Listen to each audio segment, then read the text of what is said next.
really pleased to be asked. Let's just get the recording going. Yeah. Yeah, thanks, Georgina, for asking me to fill this slot. I was only surprised because I'm not a mindfulness practitioner, although I might occasionally mention that word. I do have a teacher. I've got a deep, I'd say, lifestyle practice. I've been 12 years in a community and will be lifelong. So I do have a deep grounding in a form of meditation. It's not spending hours and hours on a cushion. So yeah, I have a very special teacher. That's why I kind of called this talk Meditation on the Move, because it's not the conventional. Will you admit people, or shall I admit? Can anyone else see Vasa trying again? Oh, yeah. Okay, cool. We've got it. I'll leave the admitting to you, Helen. Brilliant. Sorry, catching you out at the end of your lunch break. Yeah, so meditation on the move. And yeah, it's really been a real watershed moment in my life to meet this particular teacher and to be part of a community. And I'll go into a little bit of that as we go through. So my aims from today, I'm so happy to hear that you're all maxed out from Mr. Barton, because like I said to those of you that were here right in the beginning, this isn't going to have, I'm not going to give you any information. It's really a space to just completely relax. Don't take any notes. Yeah, I mean, so my aims are to get to know each other. I want to get to know all of you that are here.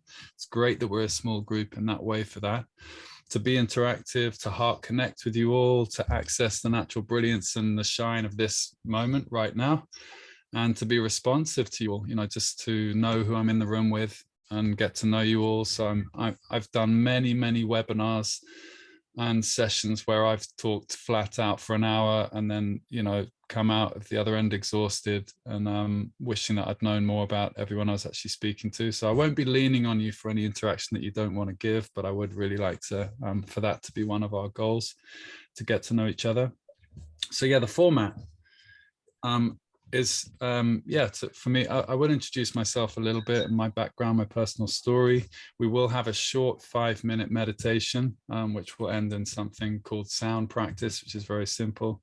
And then I'd love to hear questions and shares, especially relating to our emotional landscape and our work as tutors and teachers. So what comes up during the year, I'd love you to consider all the way through the call until about halfway, when you can drop it in the chat, and you can put it spontaneously in the chat now. And Georgina, if you could collect any of those shares of what comes up for you in your tutoring role that is really challenging and difficult.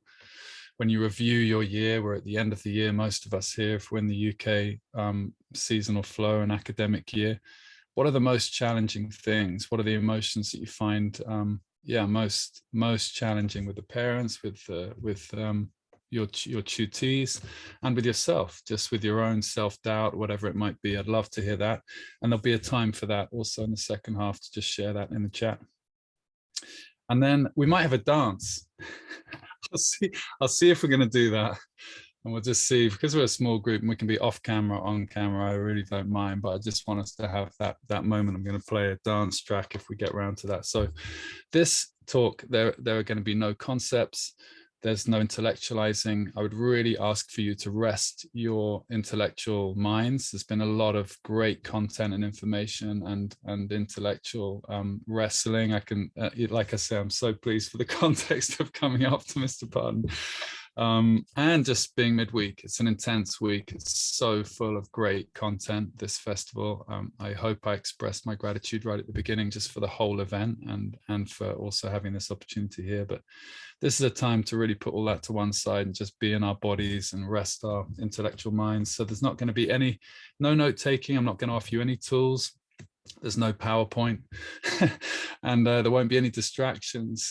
You know, kind of, if you don't want to be on video for any point during the meditation or for the dancing or any other point, please do switch off your camera if that helps you engage better.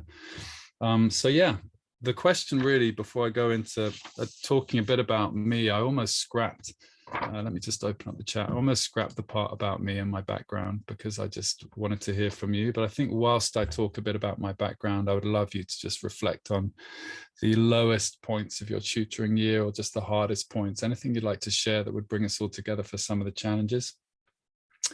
Yeah, so for me, Yeah, I've had 20 years as a tutor. I'm amazed still to be involved in this industry in some ways. It's been incredible to see how starting off as a musician and a tutor, and thinking every year that I would be on tour the next year and no longer tutoring, has grown into just such a passion for education, and next to no passion for music anymore, for about the last 8 or 10 years. So in a way, my reason for making music was also to educate. So those two worlds have kind of collided now solely into still working with young people, evolving into coaching parents as well, which is a key part of the 12-week program I offer. And in a way, my practice has really illuminated my teaching roles. So I think for all of us as tutors, teachers, we can only give away what we've got to give. So that work that we do on ourselves and the tools that we have and our own mental and emotional stability and life styles and flourishing is really such a gift to our students. So yeah, let me keep an eye on the chat whilst we're here. What have we got here first of all? It's difficult. Okay, the concerns or the challenges I will come to in the second half. So yeah, the pressure, that's great. Okay, yeah, keep those coming just as they occur to you. So yeah, I have grown into really offering something that feels a long way away from how I was set out as a tutor to begin with. The 4 aspects of the coaching program I offer are to do with relationship. I consider myself very natural and quite very experienced now with building relationship with teenagers, especially ones who feel like they've lost trust and faith in the adult population in general, their own parents. There's some distance and conflict there, or the teachers or the schooling system or whatever it is that they're feeling isolated from. I do mindset coaching with the teens, and I'm a specialist English and Maths GCSE tutor. And I also parent coach. So I have parenting community. I have regular weekly calls with the parents. And again, I'd say the atmosphere of ease and relaxation and openness pervades all of those calls, and also purpose. Like I say, I thought every single year that I would be a touring musician all the way through my 20s and 30s. Prolifically songwriting, leading bands, and tutoring is a brilliant way of making quick and very wholesome money whilst I was a musician. It's the atmosphere now of offering that kind of openness and freedom to young people and developing a program where I really feel like both the parents and the students can be liberated in some form through a 3-month program has been totally thrilling. So yeah, my biggest word probably is trust. So I work a lot with parents to take the leap of faith into trusting their teens, despite the background that most of the teens have, which is having not been trusted, been directed a lot at school, and also been micromanaged and nagged a lot at home. We're trying to undo that, set up a platform for parents so that parents can just stop self-defeating parenting in an atmosphere of coercion and control in the house, so that their teens can take that out also into their schooling and really be empowered in their schooling, whatever school they go to, whatever system they're in. I've really seen that potential in the work I've been doing. So yeah, empowerment is a big deal for me. Purpose in young people and meaning, motivation, confidence, anxiety reduction is also part of it. So, I moved from London to Bristol and I met my teacher. It was a movement called Great Freedom, which was massively magnetizing to me. It's not called that anymore. It's now called Short Moments. But I wanted to know what great freedom. I was like, wow, give it to me. Those were very magnetizing words. And so, yeah, since then, I've lived in community, not anymore, but plan to in the future. Again, the same community. We founded our own school project. So we had a Montessori school that we founded. My wife's trained in Montessori, and I've also trained a little bit in adolescent support from a Montessori perspective. We've been self-building, but yeah, ultimately, my conviction for my students and for myself is to a life of ease and relaxation and benefit. And I really feel like offering that through my tutoring sessions, setting up like that, is so powerful for the work that I do with young people, making sure the parents know the kind of freedom that I want to have as a tutor and a mentor and a coach, that I don't want to be dictated to by them. We're of course in collaboration, but I do use my position of authority to also try and relieve the parents from self-defeating, shooting themselves in the foot kind of ways of managing their children. So yeah, for my students, I want them to know that they're perfect as they are, that they can trust themselves, that they don't need to be told what to do, and that they can grow into that responsibility and maturity, and yeah, really start to take on ownership and responsibility for their own lives. All right, great. Oh, brilliant. That was meant to be, I was meant to get to that point at 2:20. So now that's brilliant. We're ahead of time. That's really cool. That means I can hear from all of you a lot more. And I'm just going to read out, before we go into a very simple, I'm just going to read you a script for the guided meditation. Then we might sit for a bit in silence on or off camera. But let me just catch the chat.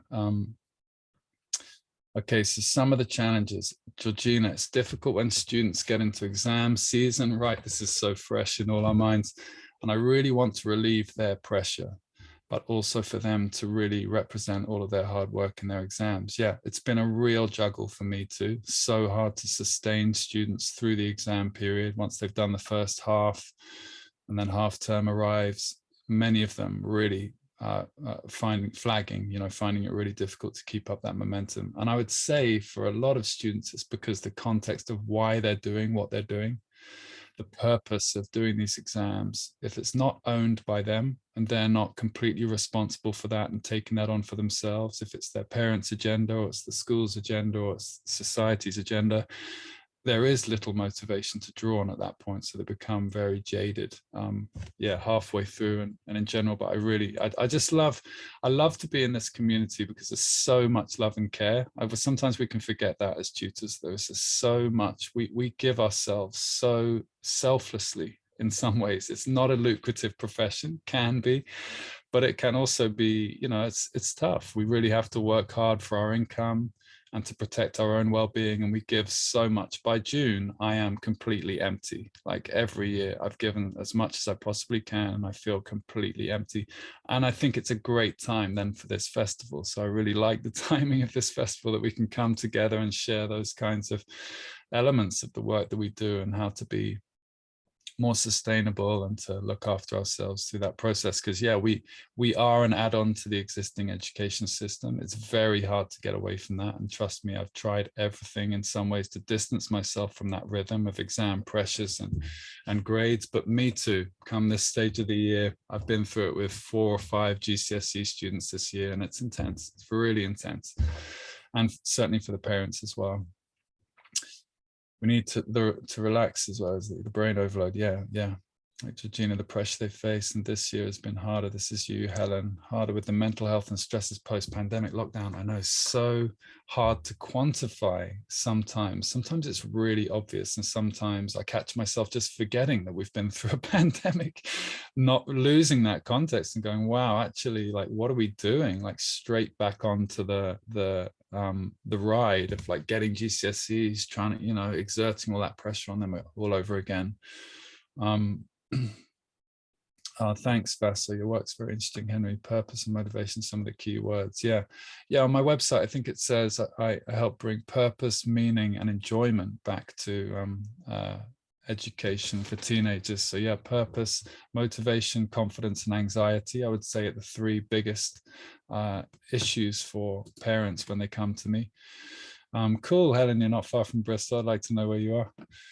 Elizabeth, I started tutoring since lockdown, and this made me decide to become an English tutor, as I was homeschooling my daughter before she started school and had overseas students from around the globe. Tutored through Easy Classroom Online and would load up videos and tasks for students to complete. And they would load up there on the work on the teaching platform, and currently volunteer with Ezra. Hi, Matt. Welcome. Just reading out some comments. And awaiting. Hi, Brian. Hello, good to see you, man. And are waiting for paid job applications just applied. Currently doing TEFL. Great, all sounds good. Interesting story. Okay, hamster wheel. Yes, hamster wheels. And there's my website, youngfireacademy.com. Okay, cool. Let's do this meditation. I'm just going to read something to you. And so it's a guide, it's a kind of script in a way from my mentor, not from my actual teacher, but I'm part of a whole community. So this is just something just to introduce you in some ways to some of my background as a practitioner for 12 years. Like I said to the rest of you, not of mindfulness, but in some ways it's all like, it's more like, what's mindfulness for? So the end goal is the same, right? Chippenham. Okay, cool. All right, let's do it. Okay, so you're welcome to be on camera, off camera. I'm just going to start reading, and please just flow along as you like. It's very short. And yeah, like I say, at the end, we'll see if we want to end with just a bit of just sitting silently. Probably it says in the notes to get comfortable and all that kind of thing, but please just be as you are and be as comfortable as possible. And I'll just scroll through this, and then we will have, for those of you that have just joined, the rest is all just questions and shares. So I really want to hear from all of you about your experience, especially with the intensity of emotions in the tutoring year, the things that are most challenging, the things that when you reflect on your year, what has really been a challenge for you emotionally in your work. That would be awesome. And I'm happy to offer a bit of free coaching, responsive coaching, and just also the platform for us just to share and normalize those challenges with the latter half of the hour, or the 45 minutes. All right, so here we go. I wanted to share now an opportunity for us all to engage in a brief meditation session. Your mind is the basis for all you experience. Given this fact, it makes sense to train it. We know how it is when the mind is untrained. Even if all is fine, we might be consumed by stress, worries, anxieties, and fears. The motivation behind this meditation is for us all, in this moment and in all moments, to feel the freedom and clarity in everyday life, and to effortlessly emanate and radiate that into the world, into all our relationships as well. Just take this as a comfortable, open space to relax, reset, refresh together. It's not about religion or new beliefs, but directly supporting mental health and stability for all beings of all creeds, colors, and kinds. So get comfortable. Whether you're sitting or lying down or walking, allow yourself to get settled in a natural way and relaxed way. Like I say, do feel free to be on camera, off camera. You can close your eyes if you like, or let your gaze rest in the space in front of you. Let's start by taking a couple of breaths together. Breathe in through the nose, deep into your lower belly, and breathe out through the nose. Breathe in, 2, 3, 4, and breathe out, 2, 3, 4. With each breath, allow your shoulders and neck to relax naturally. Let's just do a bit of that breathing.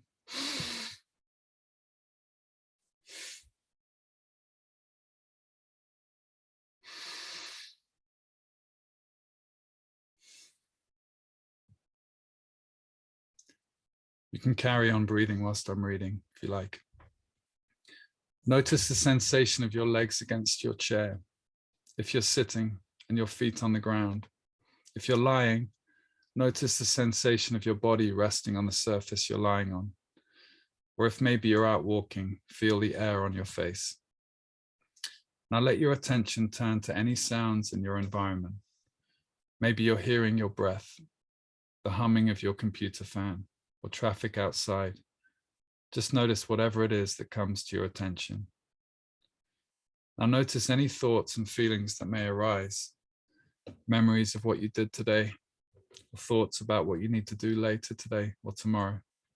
There is this constant flow of experience, of perceptions that arise in awareness and then subside, always changing, arising and resolving.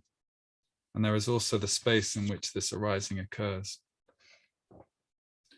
The basic space of your own mind, which is what you fundamentally are, like a mirror, is unaffected by the images appearing within it. So the basic space of your mind is unaffected by what appears within it. Notice how that space of mind, your awareness, is always naturally present. Experiences come and go, but awareness is always naturally and spontaneously present. So in this meditation, instead of trying to manage your experience, you can rest and relax as that awareness. Allow whatever experience arises to arise. Just rest as awareness. A short moment of meditation is like pressing the reset button. Instead of thinking and focusing on our sometimes busy thoughts, we let them be as they are, and they vanish naturally, like a line drawn in water, or like a line in space. Our mind is like the vast, clear sky. All thoughts are like a rainbow, vivid, but we cannot catch them. They vanish naturally. So we can rest body and mind one short moment at a time. Right now, what's looking? What's sensing? What's hearing these words and the sounds? Something about us is relaxed, stable, and clear, always on, indestructible. That is what we recognize in a short moment, again and again. A short moment of meditation is relaxing, like basking in the sun without anything to do. Our thoughts come and go, like waves in the ocean. Thoughts continue to arise, and they undo themselves like a knot in the snake, or like mist in the air. We don't have to do anything with them. This is a short moment of meditation. We don't need to focus on anything special. One short moment at a time is enough to let thoughts flow by. It's like pressing the reset button. Mind is clear. In a short moment, that is obvious. You can always return to and rest in this recognition throughout the day.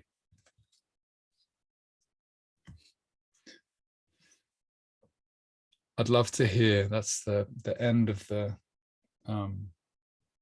meditation. I'd love to hear in the chat whatever resonated with you, or if you took anything, if one particular phrase jumped out to you, or how that was for you, whether that's relieved you of some of the tension and intensity and struggle and stress of this festival. I mean, like, it's so great, but it's so intense. I know I'm looking especially at Georgina, who's managing the whole thing, whatever, you know, like, let's be real, it's so intense to be running something like this and also participating in something like this. We all want to be at every single event. I've just come from Glastonbury, you know, similar thing. Glastonbury Festival, wow, there's like 100 or 500 stages you might want to be at once. People telling you all the time how great it was in some other field, you know. So life's just like that. This often a wish arising of wanting things to be a particular way, or feeling like we should be somewhere else, or doing something else, or being someone else, or looking some different way, or that something should be different.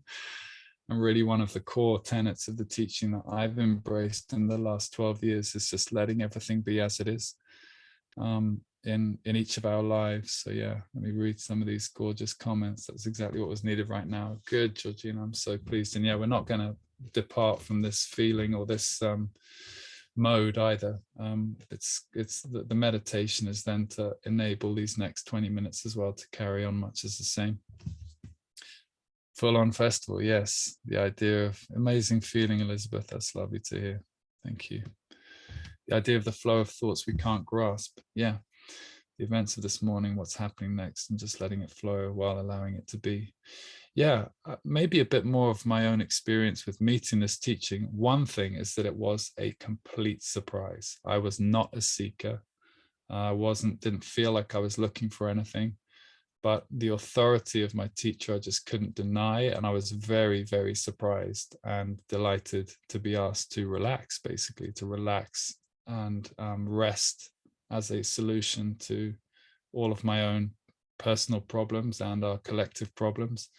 And that is a practice I've deepened for the last 12 years. And I know it will be a lifelong practice for me. It's not something that clashes with any previous belief systems or any religious beliefs.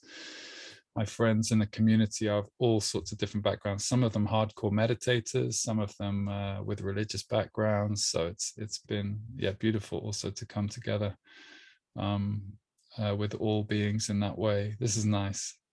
Felt nice not to have been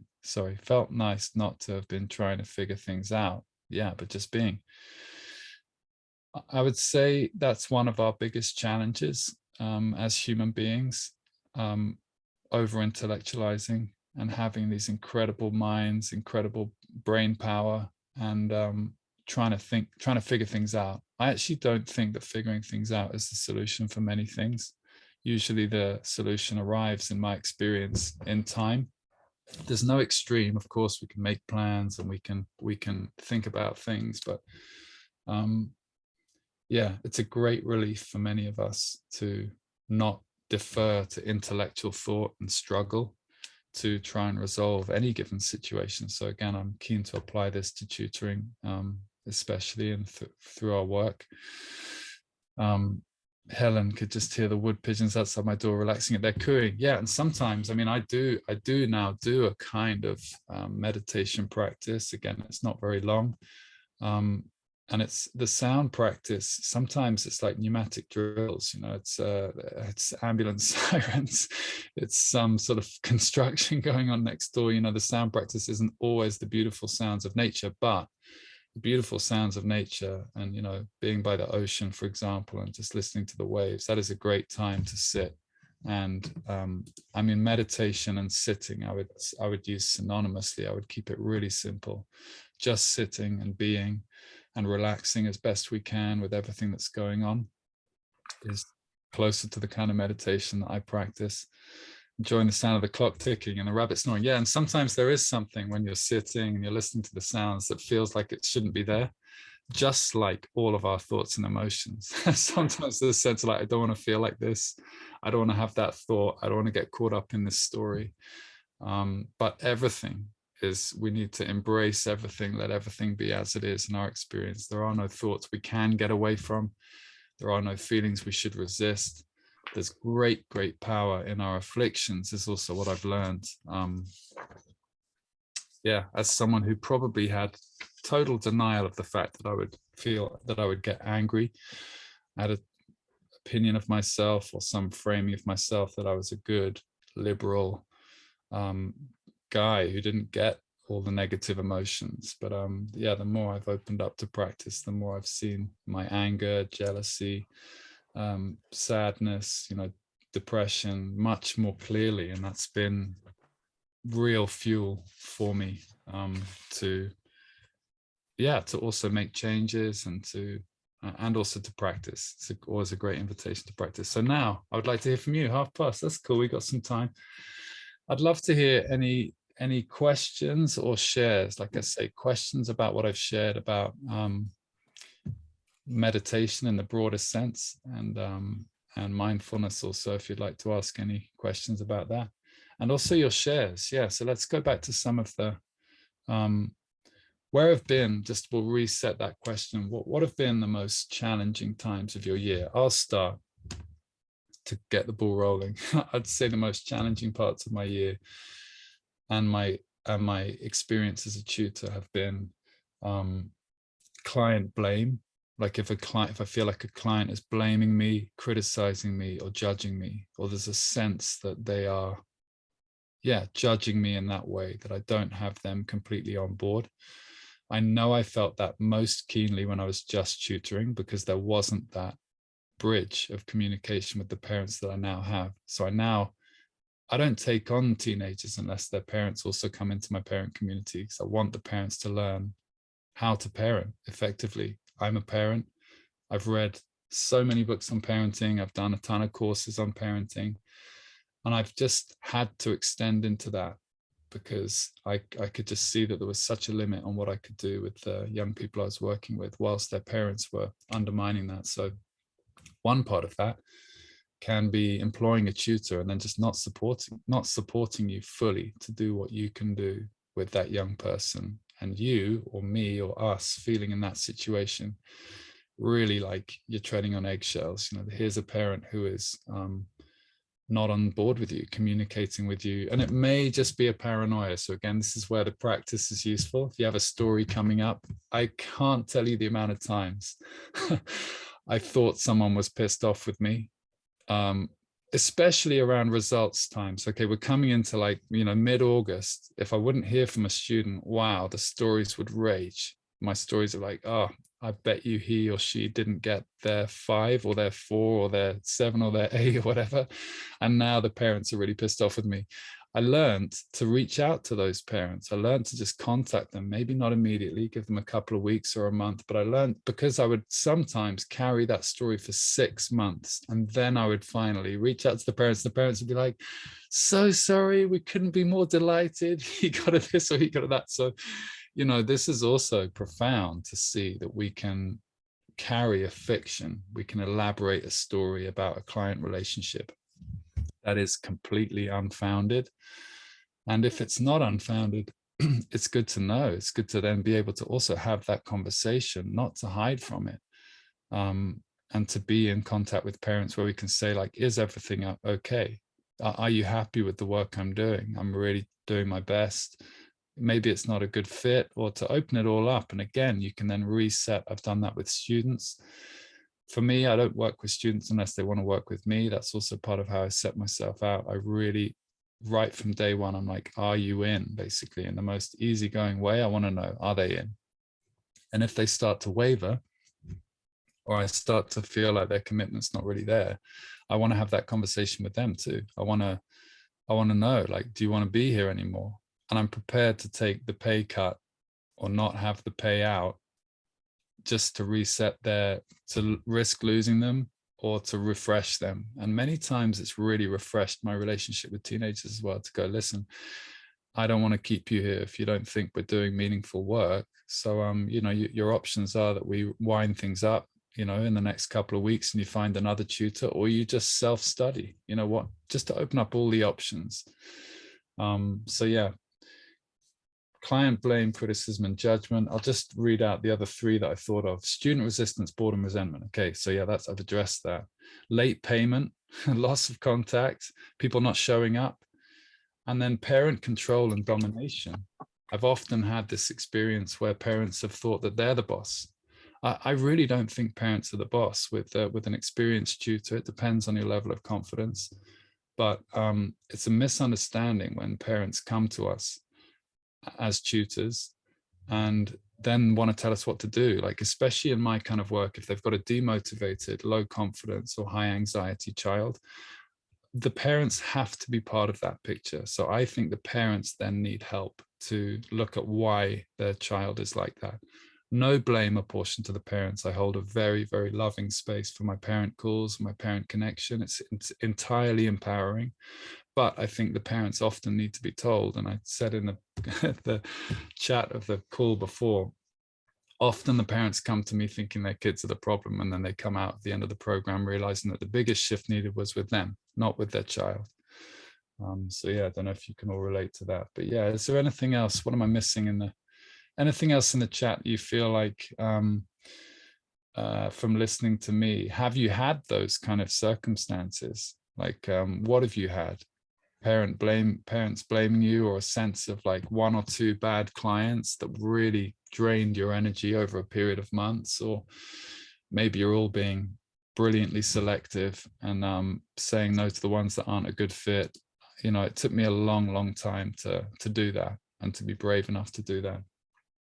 I'm quite grateful. Most of mine come to me because they know that their parent can't help them with the GCSE maths or A-level maths, and their parent have gone, yeah, that's beyond me, I can't do it. But I've had one this year who's just seemed to have everything happen during the course of the last 2 years. Pandemic, struggling to learn online, family issues, all going on. And actually, much as it was more of a drain for me to want to support her, if that makes sense, I wanted to be able to pour out more, to give her more, to help her, because all of that completely knocked her confidence in what she was able to do. And we had sessions where she cancelled at the last minute because she wasn't up for it, or just not feeling comfortable, or just panicking. There's a lot of panic, I think, this year. And I found it really hard to get the balance of supporting her and giving out. And Mum was perfectly on my side and trying to work together on that one. But I feel like this year there's been a lot more of that going on. The parents are coming to us for help because they know that they can't handle it. And yeah, unfortunately, most of mine are happy to leave it in my hands as to how I do that. But the balance of giving out to support them whilst protecting my own mental reserves so that I can deal with my family and all those other things, I think that's been a real challenge this year. Yeah. And I how has it been for you have you managed to be open and honest with them about any challenges? In some ways, I feel like the solution for me is to be quite vulnerable as a practitioner or tutor or mentor. Like I said, to say, I'm doing my best, but I'd love your input. I mean, I build that in now to my relationship with the parents, that I have a constant feedback loop with them, so that I'm not worried about what they might be thinking with the week to week. Do you also subscribe to that kind of honesty in some ways, or do you feel like you need to maintain a tutor like sort of professionalism? I know I used to, and I've just it depends on the student and what they're coming to me with. That student, I was relaxing back, and when I had a bad day or just something hit, or my kids were screaming in the next room, which happens on a semi-regular basis. You're a parent? I am a parent of 2 under 8-year-olds. Mm-hmm. So they're delightful. Mm-hmm. They are particularly delightful when I'm working, which is, anyway, but that's them seeing me as a human as opposed to a strict, I'm a teacher.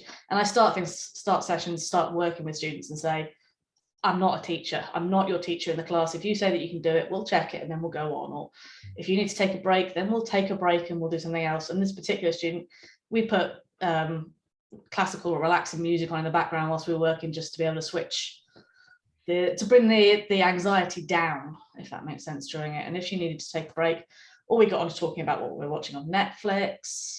To be fair, in those sessions, we probably did more talking than maths, but hey ho, those were the times that she needed it, if that makes sense.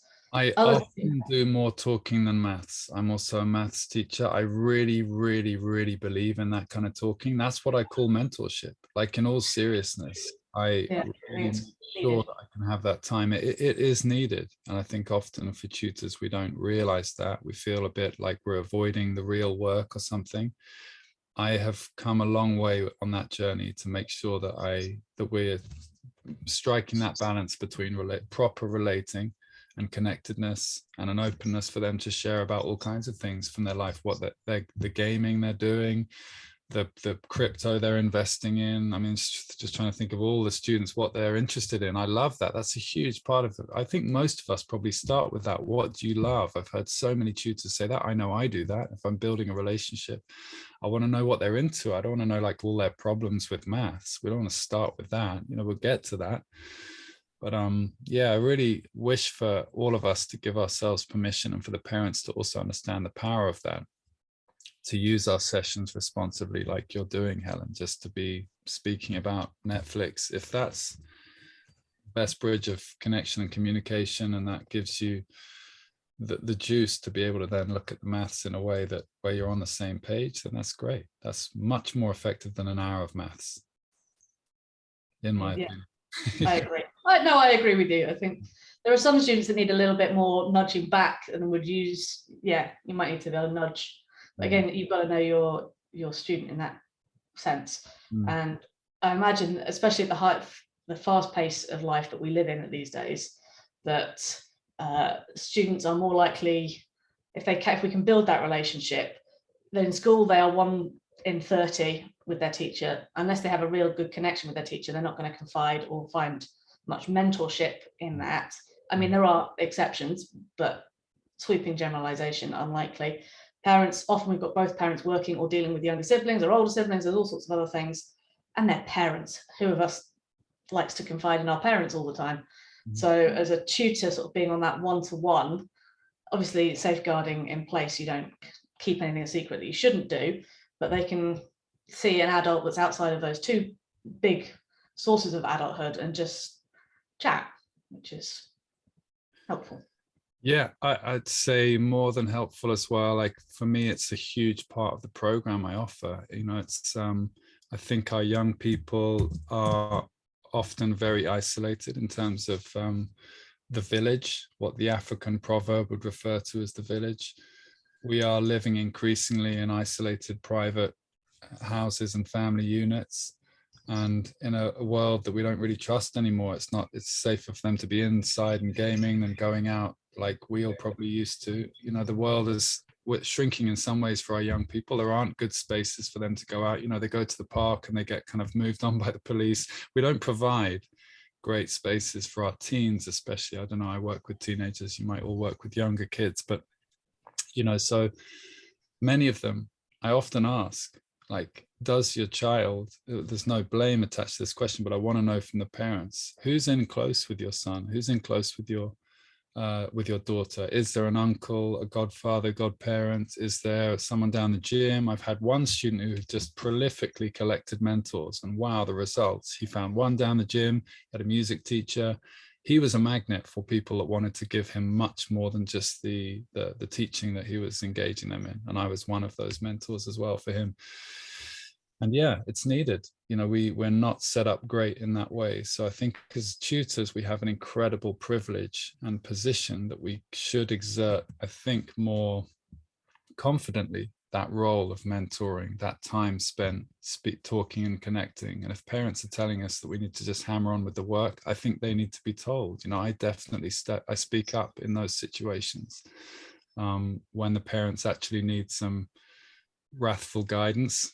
But that's come from 20 years or something of obsession with this topic of releasing control, releasing coercion of our children, enabling parents to trust them more, and really wanting to bring about love, acceptance, and belonging in the household as the fundamental basis for future well-being, current and future well-being in young people. Their parents completely love and accept them in this, you know, pretty frightening education system at times. You know, it's important that parents can hold that space whilst we go through this system and educate in that way. Now, I'm conscious that it's 1:45. We haven't danced, but I've loved it as it is, just to roll out the session like that. Thank you to all of you that have been on camera. I can see lots of you that have snuck in and not on camera. I'd love to see you all if we can. If you are able to switch on your camera, it would be really cool just to say hi to you all and say goodbye at the end of this session. I think I'm handing over to who am I handing over to? I remember I lost his name. Jack next. Jack, the raffle. Yeah, no, I know Jack really well. I just suddenly lost his name. Jack's here. Is Jack here for the raffle? Yes. Jack's in the room. Before we get into the raffle, hey Jack, good to see you, man.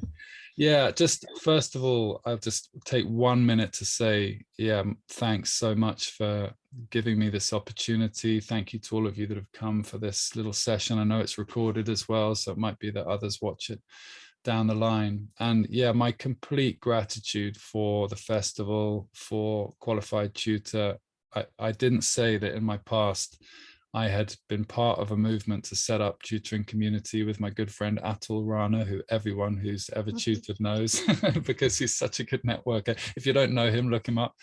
So Atul and I collaborated with some friends from the profs to start this thing, Indie Tutors. We wanted this connection with tutors. We wanted weekly meetings with each other. And, you know, that was a project that we just wanted for ourselves. But I'm so happy that you're all doing that and giving it to me and giving it to all of us. It wasn't the thing I wanted to be doing. I just wanted it. I knew we needed it to collaborate, to connect, to share our ideas, and to bring in a professionalism that you're all doing. So I'm so grateful for that and for this brilliant week. And I hope that session was relaxing for you all and has given you a break from the intense information and brilliant information that's being exchanged. So thanks, everyone. Thank you very much. Yeah, thank you, Henry. That was fantastic.